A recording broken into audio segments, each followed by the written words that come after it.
Ralph Bakshi is one of the most influential and interesting filmmakers in the history of animation. He was known for using mixed media tactics to help bring to life some of the most imaginative depictions of fantasy and inner-city life ever put to screen. His work paved the way for adult animation shows like The Simpsons and South Park to take over TV and culture for decades going forward. After getting his start with the animation studio Terrytoons and making a number of shorts and TV shows with them, Bakshi became a countercultural icon of animation. His career is so fun to talk about because he's so uniquely creative, while also having a pretty flawed filmography. Pretty much every movie that he had a hand in making is at the very least interesting, if not incredibly innovative and groundbreaking. So today I'm going to do the very fun task of ranking every movie that he's ever made. And before I get started, if you love movies and want to see more videos like this, be sure to like the video and hit the subscribe button. And without further ado, let's get right into it. In last place, we have the only live-action movie that Bakshi ever made, Cool and the Crazy. Starring a young Alicia Silverstone and Jared Leto, you would think this would be a cool hidden gem of the 90s. But unfortunately, that is not the case. Ralph Bakshi is an incredible animator, but as a writer and director, he often leaves a lot to be desired. And in this film, his flaws as a filmmaker have no art to hide behind. Ralph was actually trying to get this film made for years beforehand. It was a passion project for him, but without his engaging animation style, this movie is just so boring. There's no charm involved in this film at all, the characters are unlikable, the script is a slog, and overall it's simply not worth a watch unless you're a completist like I am. In 10th place we have Hey Good Lookin'. This is actually very similar to Cool and the Crazy. They both are 1950s tales of greasers and soda shop bops, and they're also both not very good. This film is a little more fun than Cool and the Crazy, and the animation gives it at least a little bit of life, but unfortunately the animation itself isn't even that great in this. Ralph Bakshi has designed some of the most iconic characters in adult animation, but the character designs in this movie are straight up ugly and repulsive. I hated looking at this thing, and the script and direction wasn't much better. It's clear that Ralph Bakshi is very passionate about this type of story, and that does come across, so it's not a complete waste, but there's really nothing here for me to recommend. This movie starts off with a scene of a bunch of trash talking to each other, and it really sets the tone for the trash that is the rest of the movie. Supposedly, this movie was originally in production in the mid-70s as a live-action animated hybrid that would have been more surreal and akin to his other 70s movies, and I bet that would have been much better, but as it stands now, this one's not too great. In 9th place, we have Fire and Ice. Most Ralph Bakshi movies can be split up into two factions, inner city tough guys or fantasy world epics, and this falls into the latter. This movie has become pretty iconic because of the outlandishly sexualized character design of Tigra. This movie makes use of rotoscoping, which Bakshi would become known for throughout his career, and it provides a pretty unique look to the movement of the characters. But this animation technique doesn't add as much to this movie as it does for some of the films that I'll be talking about later on. The film looks great at times, but it suffers from the same script and pacing problems as the last two. This movie is only 81 minutes long, but it still really drags somehow. I do always prefer his city set movies to his fantasy movies, but even without that bias, this one is just missing some juice. The story is a pretty run-of-the-mill fantasy tale, but it pales in scope to his other fantasy epics. This style of story seemed very popular in the 80s, but it really does nothing for me. Overall, if you are a Ralph Bakshi fan, then this is probably one you're going to check out pretty quick, but if you're just passing through, then I would skip this one. Honestly, if you're throwing a party and just want to have this on in the background with no sound, that might be your best bet of enjoying this because the visuals are pretty cool at times. Staying in the fantasy lane, in 8th place we have Lord of the Rings. This is probably the Ralph Bakshi movie that most people have seen because of its place as an adaptation of such an iconic piece of work, and it's pretty solid. Really, it can't hold a candle to Peter Jackson's live-action trilogy, but it definitely has a unique voice and vision of the subject matter. The use of mixed media to animate the characters and landscapes is truly remarkable and generates a few breathtaking scenes. The rotoscoping here allows the actors to have a lot more fun with their roles, especially Gandalf, who's really hamming it up.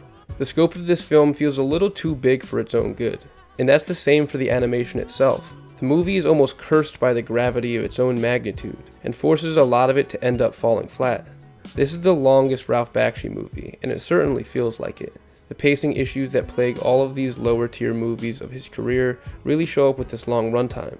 But there's enough good here to make this my first official recommend. There's times when this is really a slog to get through, but then the next scene will have some of the most captivating visuals I've ever seen. It's far from a perfect movie, and I definitely would recommend you watch Wizards before this one, but if you're interested, you can give this one a shot. For number 7, let's transport to Cool World. This movie has lived in the shadow of Who Framed Roger Rabbit ever since it came out, and for good reason. It's definitely not as good as Roger Rabbit, but it may be a lot cooler. The animation in this movie blends Bakshi's zany expertise with the classic Looney Tunes-esque world, and it even has live-action Brad Pitt before the fame to bring it all together. This movie is extremely flawed. The entire conceit of it doesn't really work at all, as the combination of cartoons and live action is far from seamless. Even though this came out 4 years after Roger Rabbit, the technology doesn't really seem like it was there yet here. The humans feel like they're acting to a green screen, and I can see why this didn't work for a lot of people. But like the title suggests, it's just a cool world to live in for an hour and a half. Kim Basinger is also in this movie and gives a performance that I'm not sure if it's amazing as a cartoon character come to life, or horrible as a person trying to act like a cartoon would. It's so over the top and out of there, but also very fun. Really, the entire character of Hollywood is what steals the show here, and her character design is a Ralph Bakshi rotoscoped classic. Her, combined with the background animation, adds up to make some really dope visuals, specifically this one mesmerizing dance sequence. If this movie looks interesting to you, then definitely check it out. At the very least, it's a fascinating piece of 90s history, even if it's not amazing as a film itself. At number 6, we have The Last Days of Coney Island. This should barely even be considered a movie because it's only 22 minutes long, but it more than earns its spot at this point in the list. Reminiscent of the early Bakshi films as a coming-of-age tale of love and crime in a 1960s street trash setting of Coney Island, the thing that separates this film from the rest is the incredible hand-drawn animation. A Ralph Bakshi animated film always has a unique look and feel to it, but this one completely separates itself from everything else that I've ever seen. At times it almost looks cheap because of how the images are moving, but it has such a free-flowing and chaotic energy that it feels like a look directly into Ralph Bakshi's messed up mind. Some of the coolest visuals of his career are in here, with colors exploding off of each and every frame. I really love the way this looks. This is mixed media at its finest, almost a collage of culture from the time that feels handcrafted. Combine that with the jazz background music, and you feel like you're right there in 1960s Coney Island with them. Story-wise, this doesn't offer too much new, but the vibes and visuals are just too cool to not praise here. It's free on YouTube right now and less than a half hour long, so definitely check this one out. Coming in at number 5, we have Wizards. This is one of the most iconic Ralph Bakshi movies ever, with some of these character designs becoming synonymous with his work. Like I said before, I'm always partial to his street stories rather than his fantasy tales, but this one is the exception to the rule. The movie tells a vast story involving wizards, war, and the death of humanity. The most interesting part of this movie, however, is its use of mixed media. This movie takes place centuries into the future in a post-apocalyptic land where the bad guys find archaeological records of civilizations prior. Those records were real Nazi propaganda videos, and those bad guys use those Nazi videos to inspire their troops of the future and incite a brand new Holocaust. The use of these real-life propaganda videos, mixed with this cartoon style, is genius if you ask me. It adds a gravity to the story and really puts the Holocaust and war into perspective that we have not really seen ever since. Ralph Bakshi is a Jewish filmmaker, and seeing him filter his people's history through his comedic and fantastical worldview is really something remarkable. The rotoscoping and other animation techniques give this whole movie a mystical, otherworldly feel to it, both like the future and the past. He balances so much here to have this movie be as effective as possible. This movie blends the lightheartedness of much of Bakshi's work while also feeling the gravity of the subject matter at hand. This is his most ambitious film. The only reason it's not higher for me is the stuff with the wizards themselves aren't as interesting as everything going on around them. Bringing us to number 4, we have Fritz the Cat. Another one of his most iconic movies. This was his first feature film and the first adult animated film to ever be released. This is such an iconic movie, paving the way for all of the Adult Swim and Fox cartoons that have been running TV for the past 30 years. This movie is very low stakes, but also is so fun. I think his animation style works best when he's drawing animal type characters, as it really builds off of the classic kids animation style, but with his own flair. Fritz is a great lead character as this free-spirited troublemaker that you can't help but root for, and the world feels simultaneously real and lived in, while also cartoonish and over the top. Fritz the Cat actually isn't even original to Bakshi. It was based on the comic by Robert Crumb. But this has all of the ingredients of what you'd come to expect and love from him. This is probably his most straightforward movie until you get into the late 80s, but that simplicity really works well for the story at hand, and it just feels like a fun hang. The animation is even at its most simple here, with no live footage, no rotoscoping. It's just a nice little raunchy cartoon to enjoy. This has a little of Bakshi's politics in there, but not much compared to the next few, which probably is the reason why this feels more accessible than those ones. At number 3, we have Coonskin. This is by far the most divisive Ralph Bakshi film. Looking back at this with 2024 glasses, it's hard to not be put off by the fact that this is a movie written and directed by a white man, and its portrayal of so many racial stereotypes. It's so far removed from anything that would remotely be acceptable today, and that makes it hard to watch at times. But when you really look at this movie, you'll see that it's not Bakshi making fun of each of these races, it's him making fun of America, and the way that America treats all of its people, and the way that all of its people treat each other. This movie is exciting and fun, and scary and sexy, and everything that you'd want from a Ralph Bakshi film, while also having this cutting social satire bleeding through its entire runtime. This movie should be viewed up there with films like Blazing Saddles as something that really could only be made in the 70s. But using that decade's tools to accurately call out American culture of the time. Like most Ralph Bakshi movies, this also does a great job of mixing other forms of filmmaking along with the animation. Scatman Crothers and Barry White, of all people, lead the live action portion of the film and provide the perfect framework surrounding the main animated story. The characters of Preacher Fox, Brother Rabbit, and Brother Bear are all so interesting and dynamic, making this one of the most chaotic and energy-filled films of his career.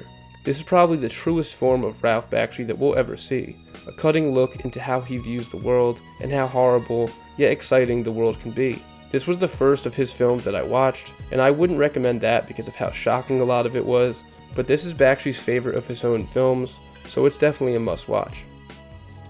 Number 2 is 1973's Heavy Traffic. This is the most autobiographical film of his, as a coming-of-age tale of a young, aspiring artist growing up in the city surrounded by sex and crime. This sort of feels like the perfect cross between Coonskin and Fritz the Cat, with the fun, adult animation of Fritz and the boundary-pushing techniques and commentary of Coonskin. The coolest thing about this movie is that it pretty much takes place entirely within a pinball game, with the animation starting once he puts in the quarter and ending once his ball comes home, and flashing back to reality every time he hits a bumper. There's some really bold risks with the filmmaking and animation of this movie, with certain scenes completely switching up the form into something 100% stylized. These risks absolutely pay off, and give us the feeling of the main character's mind state, going through life trying to escape his horrible home life through creativity.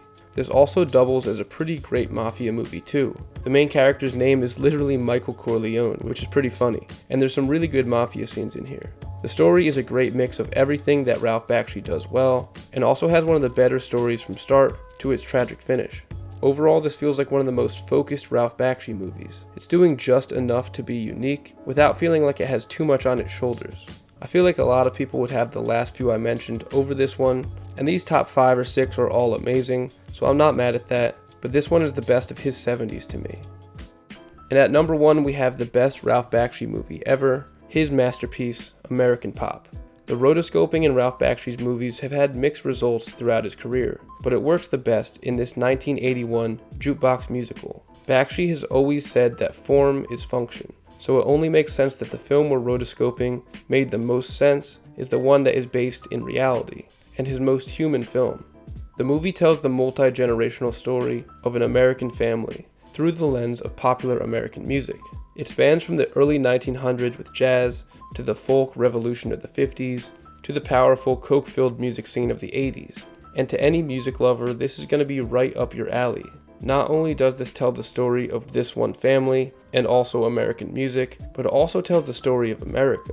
It starts off with someone immigrating from another country, and then we watch their family move through life for generations, mirroring how America changed over this 80-year span. My favorite sequence in the movie is the World War II scene, with a montage that sums up everything that America loved about war, leading into one of the most heartbreaking scenes of his career. The scene with the piano and the Nazi is a masterpiece of animation, and one of the reasons why I wanted to make this video in general. The movie is so ambitious in its scope, while also being focused and grounded. It feels like watching 80 years of American history right before your eyes, and following different generations of one family make it so that you can see the similarities and changes of each and every era.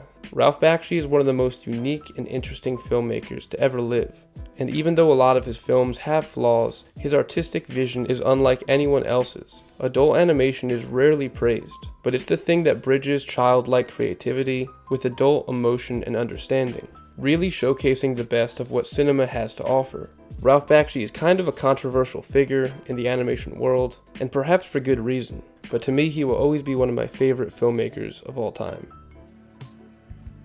Thanks for watching, everybody. Let me know down in the comments what is your favorite Ralph Bakshi movie. Thank you to all of my patrons. If you love movies and want to subscribe to the channel, that would be greatly appreciated. I put out videos on here around once a month that include video essays, rankings, and all kinds of stuff.